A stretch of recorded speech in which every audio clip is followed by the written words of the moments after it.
नमस्कार दोस्तों, मैं अतुल शर्मा स्वागत करता हूं आपका अपने YouTube चैनल में मेरी भक्ति यात्रा में। आज हम रामायण का एक संक्षिप्त रूप आपके सामने लेके आए हैं, जिसमें आपको प्रभु राम की सारी लीला शुरू से अंत तक हम संक्षिप्त रूप में प्रस्तुत करेंगे। वैसे तो रामायण कथा बहुत लंबी है, परंतु आज हम आपके सामने इस कहानी का एक संक्षिप्त रूप प्रस्तुत कर रहे हैं। रामायण की कहानी मुख्य रूप से बालकांड, अयोध्या कांड, अरण्य कांड, किष्किंधा कांड, सुंदर कांड, लंका कांड और उत्तरकांड में विभाजित है। रामायण के महाकाव्य में 24,000 छंद और 500 सर्ग हैं, जो कि 7 भागों में विभाजित हैं।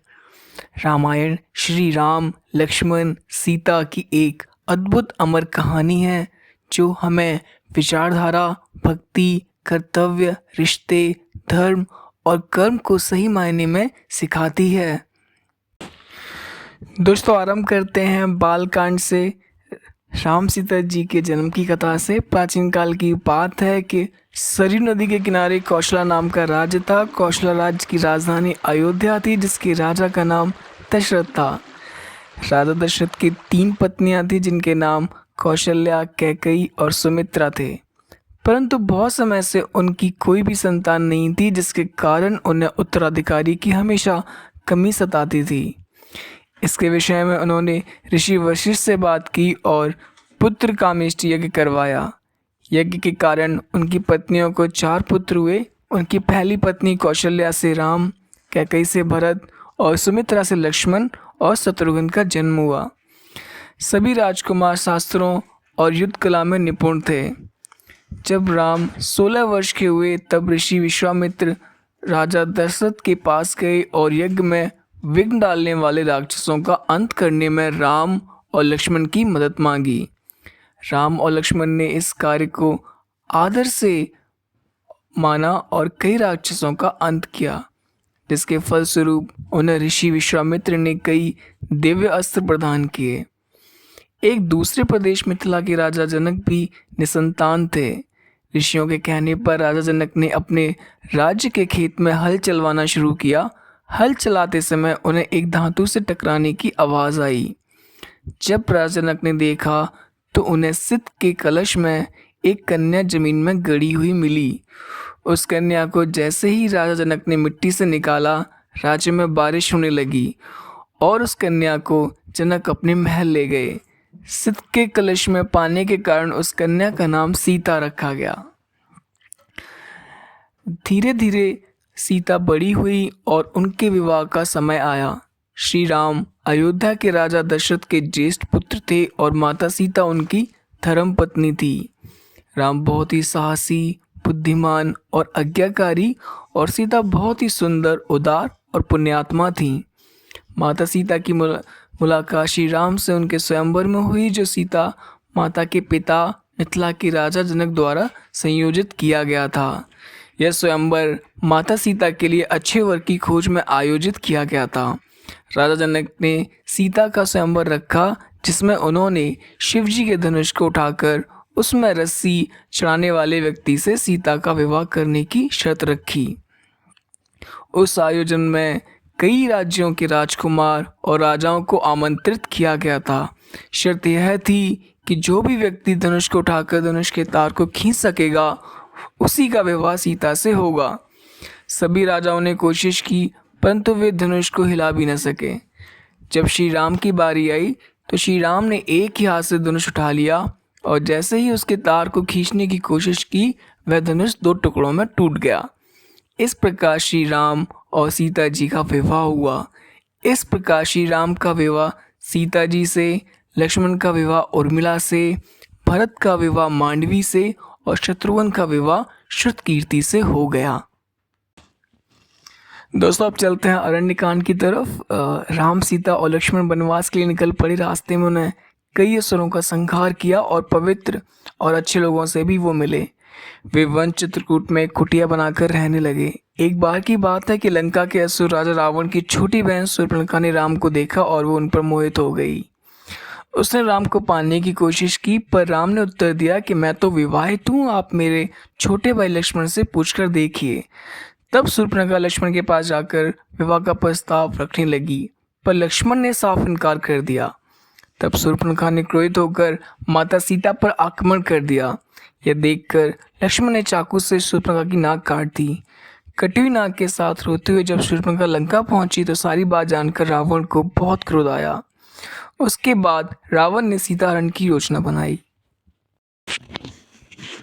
योजना के तहत रावण ने मारीच राक्षस को चित्रकूट की कुटिया के पास एक सुंदर हिरण के रूप में भेजा। जब मारीच को माता सीता ने देखा तो उन्होंने श्री राम से उस हिरण को पकड़ के लाने के लिए कहा। सीता की बात को मानकर राम उस हिरण को पकड़ने उसके पीछे पीछे गए और लक्ष्मण को आदेश दिया कि वो सीता को छोड़कर कहीं न जाएं। बहुत पीछा करने के बाद राम ने उस हिरण को बाण से मार दिया। जैसे ही राम का बाण हिरण बने मारीच को लगा, वह अपने असली राक्षस रूप में आ गया और राम की आवाज़ में सीता और लक्ष्मण को मदद के लिए पुकारने लगा। सीता ने जब राम की आवाज़ में उस राक्षस के विलाप को देखा तो वो घबरा गई और उन्होंने लक्ष्मण जी को राम की मदद के लिए वन जाने को कहा। लक्ष्मण ने सीता माता की कुटिया के चारों तरफ लक्ष्मण रेखा बनाई और वो श्री राम की खोज करने वन में चले गए। योजना के अनुसार रावण एक साधु के रूप में कुटिया पहुंचा और विश्रामदेही का स्वर लगाने लगा। जैसे ही रावण ने कुटिया के पास लक्ष्मण रेखा पर अपना पैर रखा, उसका पैर चलने लगा और यह देखकर रावण ने माता सीता को बाहर आकर भोजन देने के लिए कहा। जैसे ही माता सीता लक्ष्मण रेखा से बाहर निकली, रावण पुष्पक विमान में सीता माता का हरण कर उन्हें ले गया। राम और लक्ष्मण को यह पता चला कि उनके साथ छल हुआ तो वो कुटिया की ओर भागे और वहाँ उन्हें कोई नहीं मिला। जब रावण सीता को पुष्पक विमान में लेकर जा रहा था तब बूढ़े पक्षी जटायु ने रावण से सीता माता को छुड़ाने के लिए युद्ध किया, परंतु रावण ने जटायु के पंख काट दिए।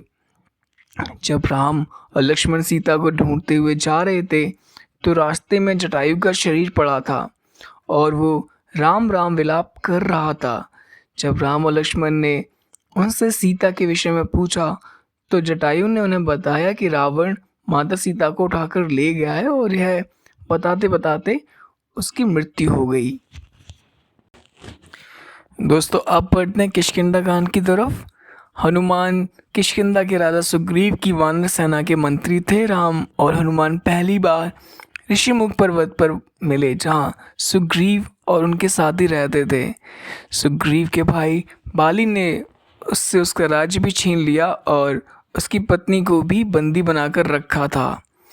जब सुग्रीव राम से मिले तो वो दोनों मित्र बन गए। जब रावण पुष्पक विमान में सीता माता को लेकर जा रहा था तब माता सीता ने निशानी के लिए अपने अलंकार फेंक दिए थे। वो सुग्रीव की सेना के कुछ वानरों को मिले। जब उन्होंने श्री राम को वो अलंकार दिखाए तो राम और लक्ष्मण की आंखों में आंसू आ गए। श्री राम ने बाली का वध करके सुग्रीव को किष्किंधा का राजा दोबारा बना दिया। सुग्रीव ने भी मित्रता निभाते हुए राम को वचन दिया कि वो और उनकी वानर सेना भी सीता माता की को रावण के चंगुल से छुड़ाने के लिए पूरी जान लगा देगी। उसके बाद हनुमान, सुग्रीव, जामवंत ने मिलकर सुग्रीव की वानर सेना का नेतृत्व किया और चारों दिशाओं में अपनी सेना भेज दी।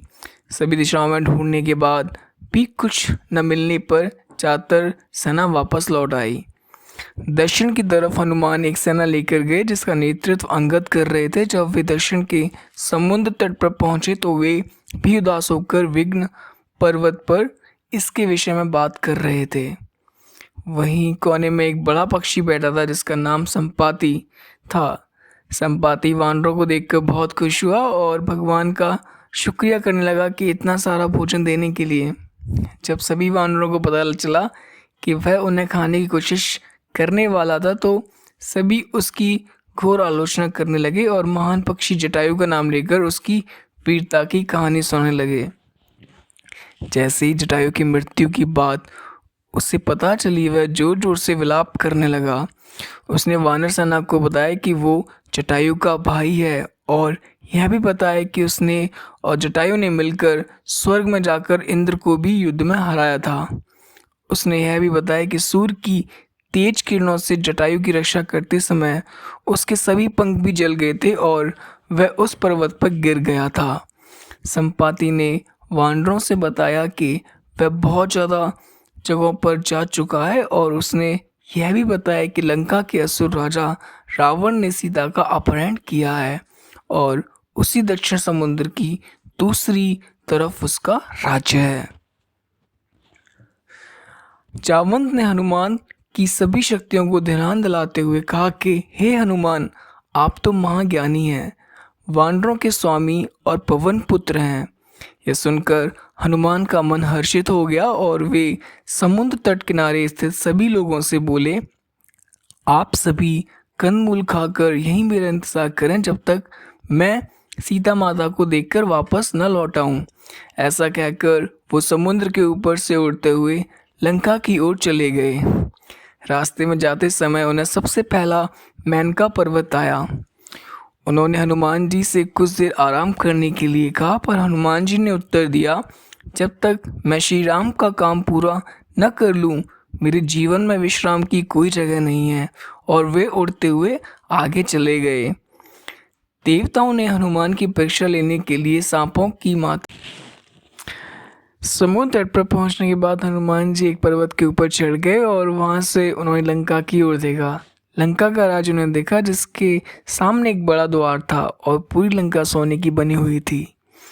हनुमान ने एक छोटे मच्छर के आकार जितना रूप धारण किया और वो द्वार से अंदर जाने लगे। उसी द्वार पर लंकनी नाम की राक्षसी रहती थी। उसने हनुमान का रास्ता रोका तो हनुमान ने एक जोर का घूंसा दिया तो नीचे जाकर गिरी। उसने डर के मारे हनुमान को हाथ जोड़े और लंका के भीतर जाने दिया। हनुमान ने माता सीता को महल के हर जगह ढूंढा, पर वह उन्हें नहीं मिली। थोड़ी देर बाद ढूंढने के बाद उन्हें एक ऐसा महल दिखाई दिया जिसमें एक छोटा सा मंदिर था, एक तुलसी का पौधा भी। हनुमान जी को यह देखकर अचंभे में पड़ गए और उन्हें यह जानने की इच्छा हुई कि आखिर ऐसा कौन है जो इन असुरों के बीच श्री राम का भक्त है। ये जानने के लिए हनुमान ने एक ब्राह्मण का रूप धारण किया और उन्हें पुकारा। विभीषण अपने महल से बाहर निकले और जब उन्होंने हनुमान को देखा तो वो बोले, हे महापुरुष, आपको देखकर मेरे मन में अत्यंत सुख मिल रहा है। क्या आप स्वयं श्री राम हैं? हनुमान ने पूछा, आप कौन हैं? विभीषण ने उत्तर दिया कि मैं रावण का भाई विभीषण हूँ। यह सुनकर हनुमान अपने असली रूप में आ गए और श्री रामचंद्र जी के विषय में सभी बातें उन्हें बताईं। विभीषण ने निवेदन किया, हे पवन पुत्र, मुझे एक बार श्री राम से मिलवा दीजिए। हनुमान ने उत्तर दिया, मैं श्री राम जी से ज़रूर मिलवा दूंगा, परंतु पहले मुझे यह बताइए कि मैं जानकी माता से कैसे मिल सकता हूँ। दोस्तों, अब सुंदर कांड की तरफ चलते हैं। विभीषण ने हनुमान जी को बताया कि रावण ने सीता को अशोक वाटिका में बंदी बनाकर रखा है। यह जानने के बाद हनुमान जी ने एक छोटा सा रूप धारण किया और वह अशोक वाटिका पहुंच गए। वहां पहुंचने के बाद उन्होंने देखा कि रावण अपनी दासियों के साथ उसी समय अशोक वाटिका में पहुंचा हुआ था और सीता माता को अपनी ओर देखने के लिए शाम धाम दंड भेद का उपयोग कर रहा था, पर तब भी सीता जी ने एक बार भी उसकी ओर नहीं देखा। रावण ने सभी राक्षसियों को सीता को डराने के लिए कहा, पर त्रिजटा नाम की एक राक्षसी ने माता सीता की बहुत सहायता की और देखभाल की और अन्य राक्षसियों से को भी डराया, जिससे अन्य भी सभी राक्षसी भी सीता माता की देखभाल करने लगी। कुछ देर बाद हनुमान जी ने सीता जी के सामने श्री राम की अंगूठी डाल दी। श्री राम नाम से अंकित अंगूठी को देखकर सीता माता की आंखों में आंसू आ गए, परंतु सीता माता को संदेह हुआ कहीं यह भी कोई रावण की चाल न हो। तब सीता माता ने पुकारा कि कौन है जो ये अंगूठी लेकर आया है।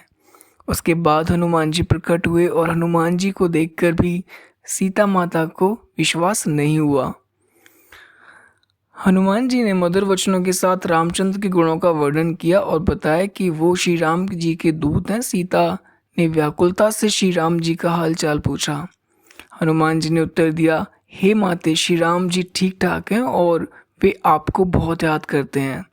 वे बहुत जल्दी आपको लेने आएंगे और मैं शीघ्र ही आपका संदेश श्री राम जी के पास पहुंचा दूंगा। तभी हनुमान ने सीता माता से श्री राम जी को देखने के लिए चिन्ह मांगा तो माता सीता ने हनुमान को अपने कंगन उतार कर दे दिए। हनुमान जी को बहुत भूख लग रही थी और हनुमान जी अशोक वाटिका में लगे पेड़ों के फलों को खाने लगे। फलों को खाने के साथ साथ हनुमान जी उन पेड़ों को तोड़ने लगे। तभी रावण के सैनिकों ने हनुमान जी पर प्रहार किया। हनुमान ने सबको मार गिराया। जब रावण को इस बात का पता चला कि कोई बंदर अशोक वाटिका में उत्पात मचा रहा है तो उसने अपने पुत्र अक्षय कुमार को भेजा, पर हनुमान जी ने उससे क्षण भर में ऊपर पहुंचा दिया। कुछ देर बाद जब रावण को अपने पुत्र की मृत्यु का पता चला तो वह बहुत ज़्यादा क्रोधित हुआ। उसके बाद रावण ने अपने ज्येष्ठ पुत्र मेघनाद को भेजा। हनुमान के साथ मेघनाद का बहुत बड़ा युद्ध हुआ, पर कुछ न करवाने के बाद मेघनाद ने ब्रह्मास्त्र चला दिया। ब्रह्मास्त्र का सम्मान करते हुए हनुमान स्वयं उस बंधन में बंध गए। हनुमान को रावण की सभा में लाया गया। रावण हनुमान को देखकर हंसा और फिर क्रोधित होकर उसने प्रश्न किया, रे वानर, तूने किस कारण अशोक वाटिका को तहस नहस कर दिया? तूने किस कारण से मेरे सैनिकों और पुत्र का वध कर दिया? क्या तुझे अपने प्राण जाने का डर नहीं? यह सुनकर हनुमान जी ने कहा, हे रावण, जिसने महान शिव धनुष को पल भर में तोड़ डाला, जिसने खर, दूषण, तिश्रा और बाली को मार गिराया, जिसकी प्रिय पत्नी का तुमने अपहरण कर लिया, मैं उन्हीं का दूत हूँ। मुझे भूख लग रही थी इसलिए मैंने फल खाए और तुम्हारे राक्षसों ने मुझे खाने नहीं दिए, इसलिए मैंने उन्हें मार डाला। अभी भी समय है, सीता माता को श्री राम को सौंप दो और क्षमा मांग लो। रावण हनुमान की बातें सुनकर हंसने लगा और बोला, रे दुष्ट, तेरी मृत्यु तेरे सिर पर है। ऐसा कहकर रावण ने अपने मंत्रियों को हनुमान को मार डालने का आदेश दिया। यह सुनकर सभी मंत्री हनुमान को मारने दौड़े। तभी विभीषण वहां आ पहुंचे और बोले, रुको, दूत को मारना सही नहीं होगा, यह नीति के विरुद्ध है, कोई और भयानक दंड देना चाहिए। सभी ने कहा, बंदर की पूंछ उसको सबसे प्यारी होती है, क्यों ना तेल में कपड़ा डुबाकर इसकी पूंछ को आग लगा दी जाए। हनुमान की पूंछ पर तेल वाला कपड़ा बांधकर आग लगा दी गई। जैसे ही पूंछ में आग लगी, हनुमान जी बंधन मुक्त होकर एक छत से दूसरी ओर कूदते गए और पूरी सोने की लंका में आग लगा दी। वहां से सीधे हनुमान जी श्री राम के पास लौटे और वहां उन्होंने श्री राम को माता सीता के विषय में बताया और उनके कंगन भी दिखाए। माता सीता की निशानी देखकर श्री राम भावुक। अब श्री राम और वानर सेना की चिंता का विषय था कैसे पूरी सेना समुद्र की दूसरी ओर जा सकेगी। श्री राम जी ने समुद्र से निवेदन किया कि वो रास्ता दें ताकि उनकी सेना समुद्र पार कर सके, परंतु कई बार कहने पर भी समुद्र ने उनकी बात नहीं मानी। तब राम जी ने लक्ष्मण से धनुष मांगा और अग्निबाण को समुद्र पर साधा, जिससे कि पानी सूख जाए और वे आगे बढ़ सकें। जैसे श्री राम जी ने ऐसा किया, समुद्र देव डरते हुए प्रकट हुए और श्री राम से माफ़ी मांगने लगे और कहा, हे नाथ, ऐसा ना करें, आपके इस बाण से मेरे में रहने वाली सभी मछलियों और जीवों का अंत हो जाएगा। श्री राम ने कहा, हे समुद्र देव, आप हमें बताएं कि मेरी ये विशाल सेना इस समुद्र को कैसे पार कर सकती है। समुद्र देव ने उत्तर दिया, हे रघुनंदन राम, आपकी सेना में 2 बड़े वानर नल और नील, उनके स्पर्श करने मात्र से बड़ी चीज़ें समुद्र में तैर सकेंगी। यह कहकर समुद्र देव चले गए।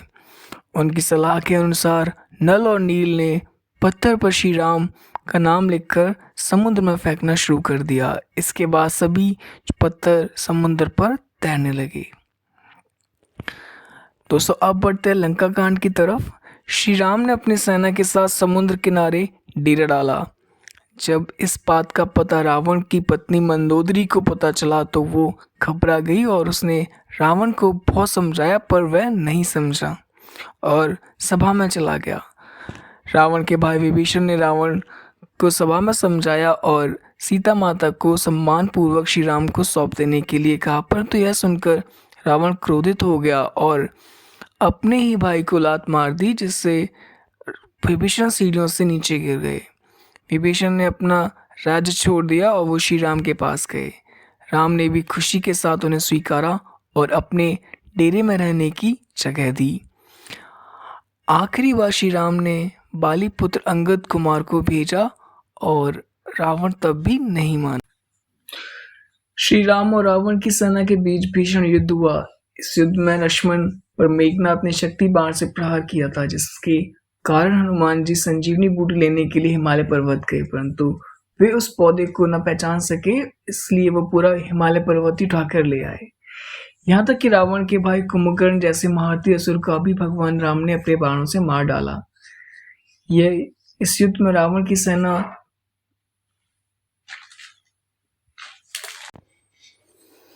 श्री राम और रावण की सेना के बीच भीषण युद्ध हुआ। इस युद्ध में लक्ष्मण पर मेघनाथ ने शक्ति बाण का प्रहार किया था, जिसके कारण हनुमान जी संजीवनी बूटी लेने के लिए हिमालय पर्वत गए, परंतु वे उस पौधे को पहचान ना सके, इसलिए वो पूरा हिमालय पर्वत ही उठाकर ले आए।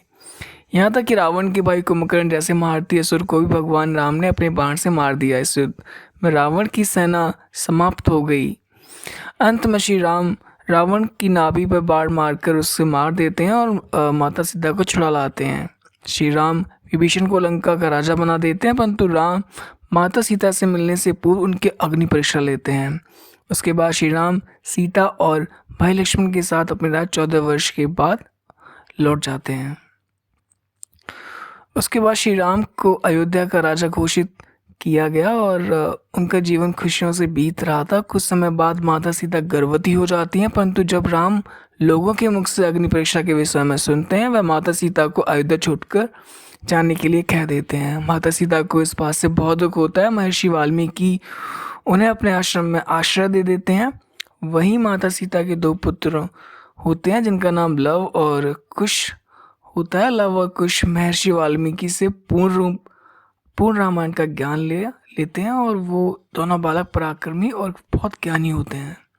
श्री राम ने चक्रवर्ती सम्राट बनने और अपने पापों से मुक्त होने के लिए अश्वमेध यज्ञ किया। इस यज्ञ में एक घोड़े को स्वतंत्र रूप से छोड़ दिया जाता है। वह घोड़ा जितना भी क्षेत्र तक जाता है, उस क्षेत्र को उस राज्य में सम्मिलित कर लिया जाता है। इस यज्ञ को पत्नी के बिना नहीं किया जा सकता था, इसलिए श्री राम ने माता सीता की स्वर्ण मूर्ति बनवाई। जब श्री राम का घोड़ा स्वतंत्र रूप से छोड़ गया, तब वह एक राज्य से दूसरे राज्य में जाने लगा। जब वह घोड़ा महर्षि वाल्मीकि आश्रम पहुंचा, तो लव कुश ने उसकी सुंदरता देखकर उसे पकड़ लिया।